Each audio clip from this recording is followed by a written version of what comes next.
Hello दोस्तों, स्वागत है आपका अपने YouTube channel school study point पर।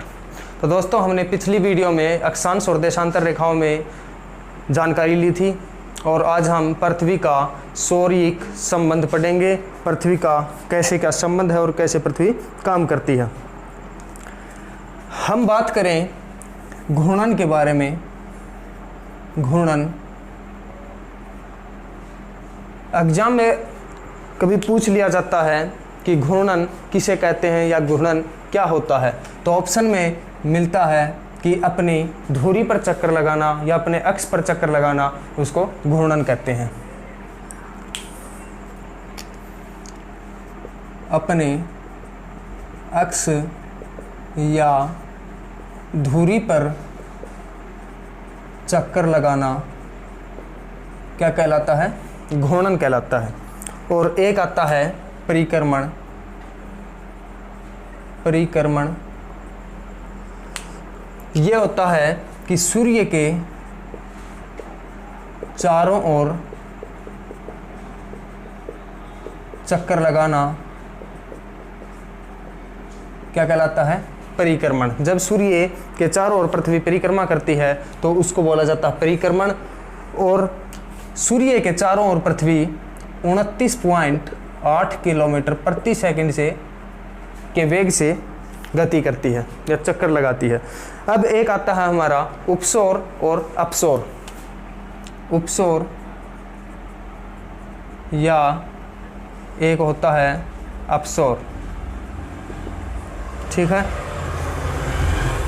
उपसौर क्या होता है?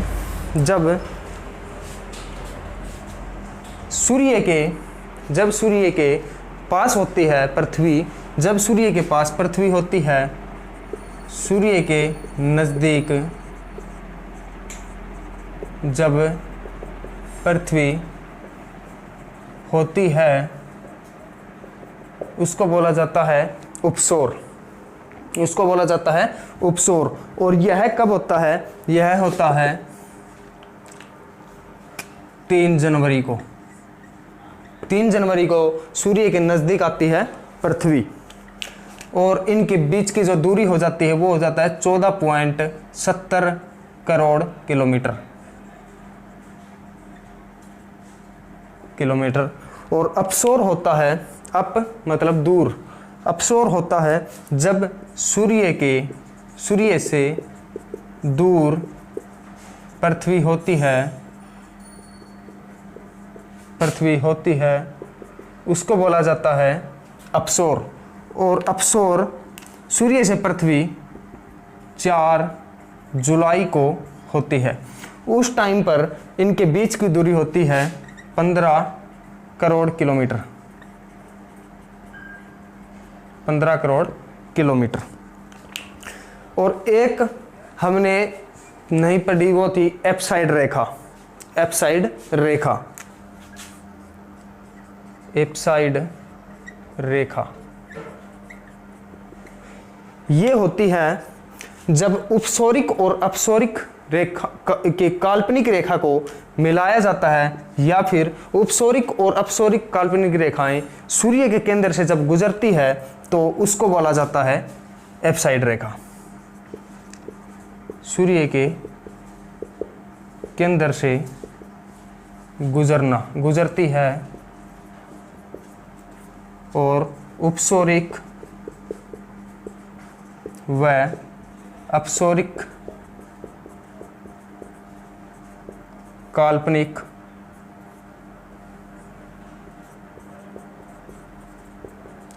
रेखाएं जहां मिलती हैं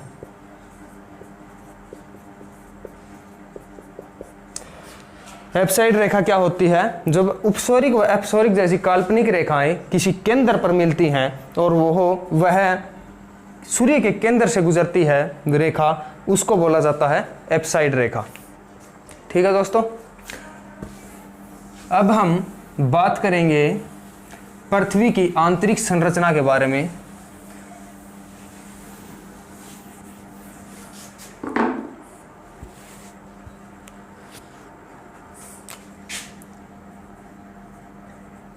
पृथ्वी की आंतरिक संरचना।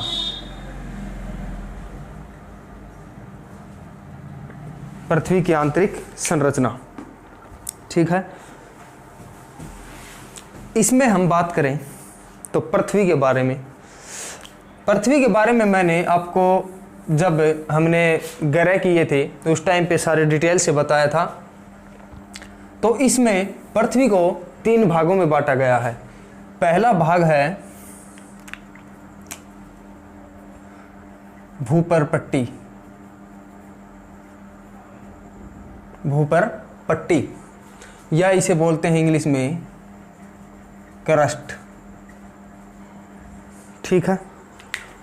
भूपरपट्टी, भूपरपट्टी क्या होती है?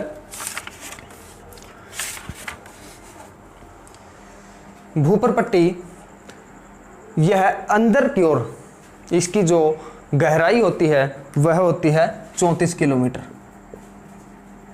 यह अंदर की ओर 34 किलोमीटर तक फैली हुई होती है।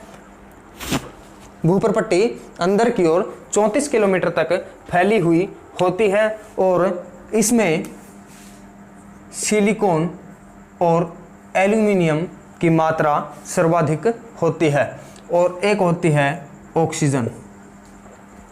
इसमें सिलिकॉन, एल्यूमिनियम और ऑक्सीजन की मात्रा सर्वाधिक होती है और एक होती है एल्यूमिनियम।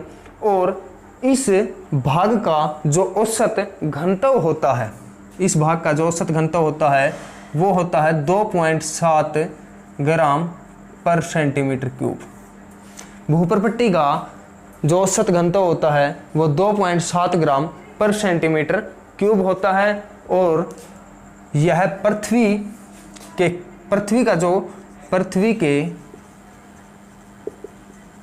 कुल आयतन का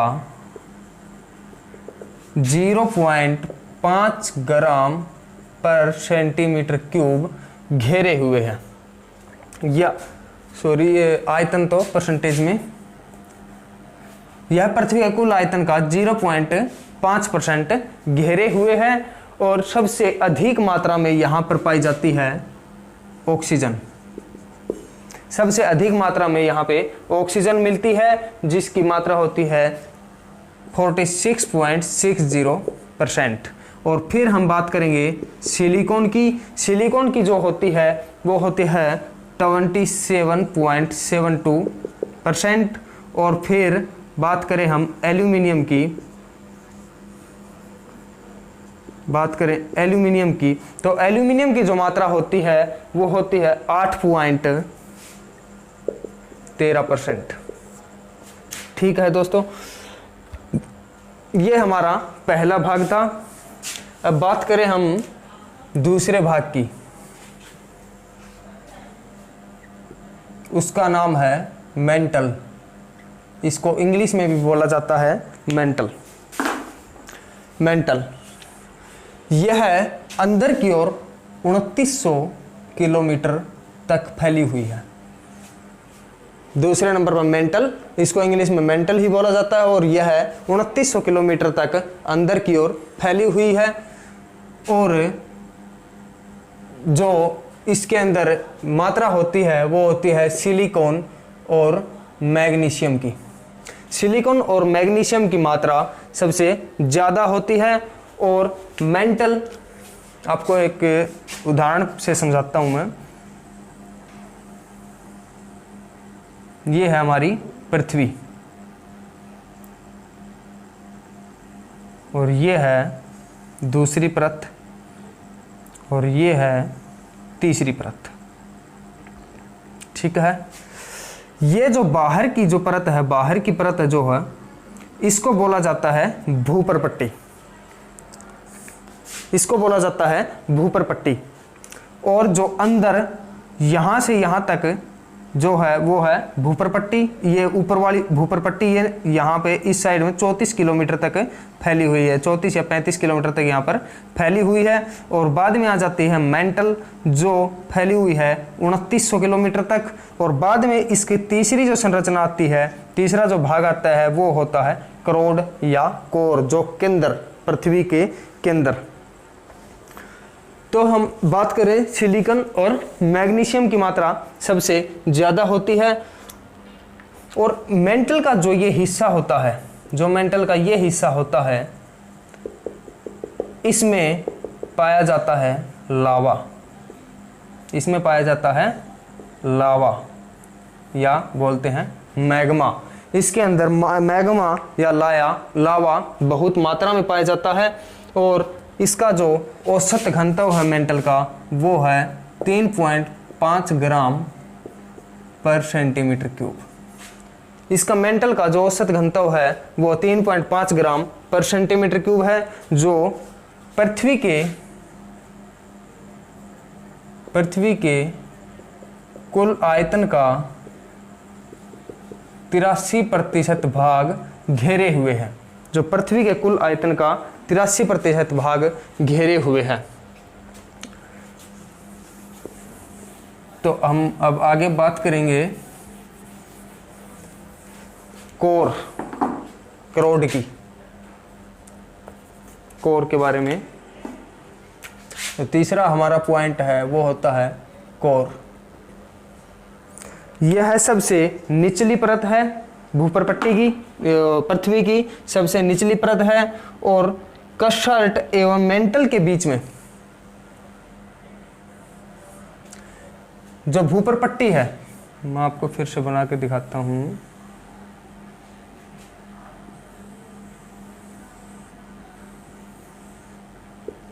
ये होती है कोर। जो मेंटल और कशर्ट के बीच में जो संबंध होता है, जो जगह होती है, उसको बोला जाता है, इसके बीच के क्षेत्र को बोला जाता है मोहविशिक असंबद्धता। मोहविशिक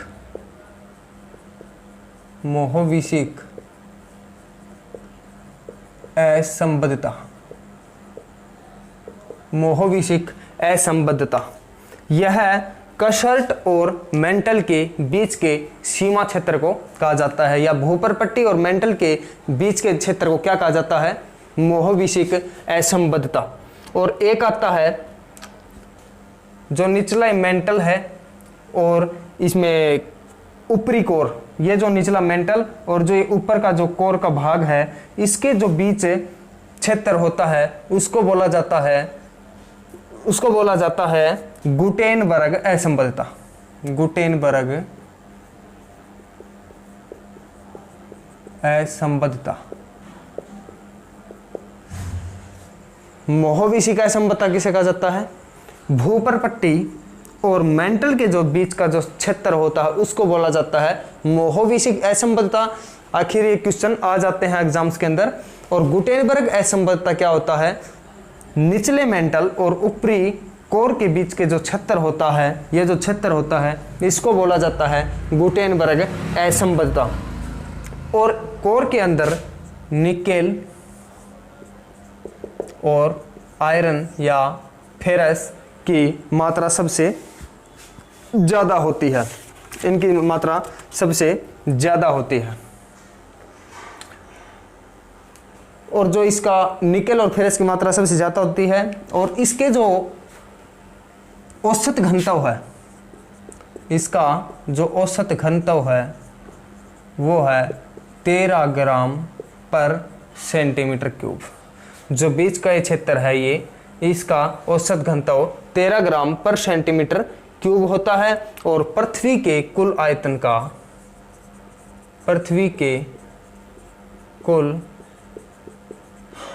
का 16% भाग यह घेरे हुए है। और पृथ्वी का औसत घनत्व, पृथ्वी का बात करें हम पृथ्वी की, तो पृथ्वी का जो औसत घनत्व होता है वो होता है 5.5 ग्राम पर सेंटीमीटर क्यूब।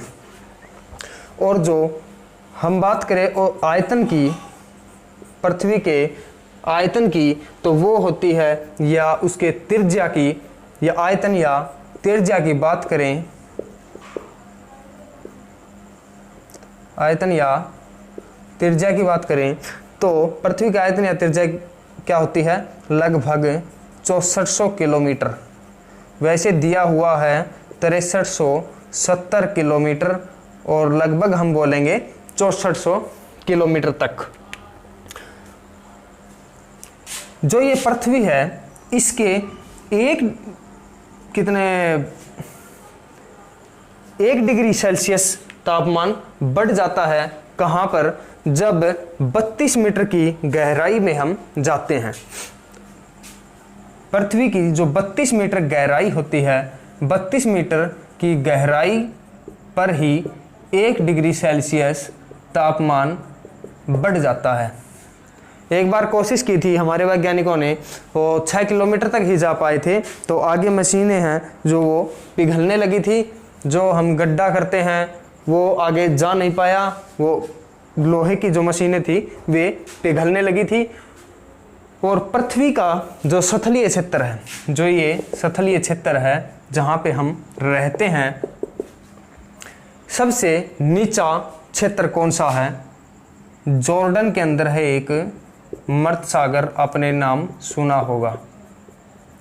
जॉर्डन के अंदर मर्त सागर है, उसके आसपास का जो क्षेत्र होता है वो पृथ्वी का सबसे निचला क्षेत्र है, सबसे गहराई वाला क्षेत्र है सबसे। और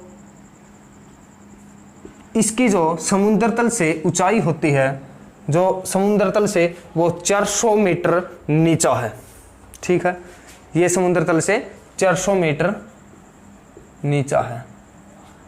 ठीक है दोस्तों, और हम आगे बात करें तो सबसे पहले इस पृथ्वी के बारे में सबसे पहले एक पाइथागोरस होते थे व्यक्ति, उन्होंने साइंटिस्ट थे एक पाइथागोरस, उन्होंने बताया था, उन्होंने बताया कि पृथ्वी गोल है, पृथ्वी गोल है। लेकिन बाद में पता चला किसके द्वारा? Isaac Newton. उन्होंने साबित किया कि पृथ्वी नारंगी के समान है,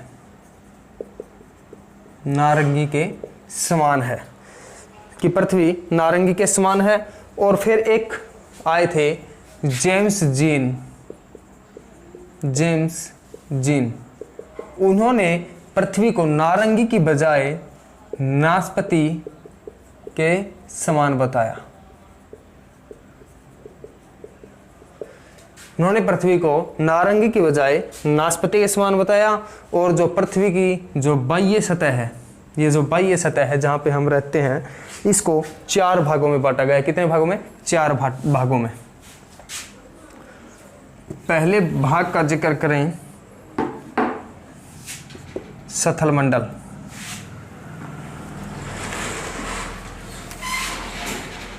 मंडल जहाँ पे हम रहते हैं। दूसरा है जल मंडल, तीसरा है जैवमंडल, और चौथा है वायुमंडल। पृथ्वी की बाह्य सतह को इन 4 भागों में बांटा गया है। तो दोस्तों, हम इनके बारे में कल की क्लास में करेंगे। तो मुझे आशा है कि आपको ये वीडियो पसंद आएगी, और अगर वीडियो पसंद आती है तो वीडियो को लाइक, शेयर और ज़्यादा से ज़्यादा शेयर करें और सब्सक्राइब करें, अपने दोस्तों को बताएं। धन्यवाद।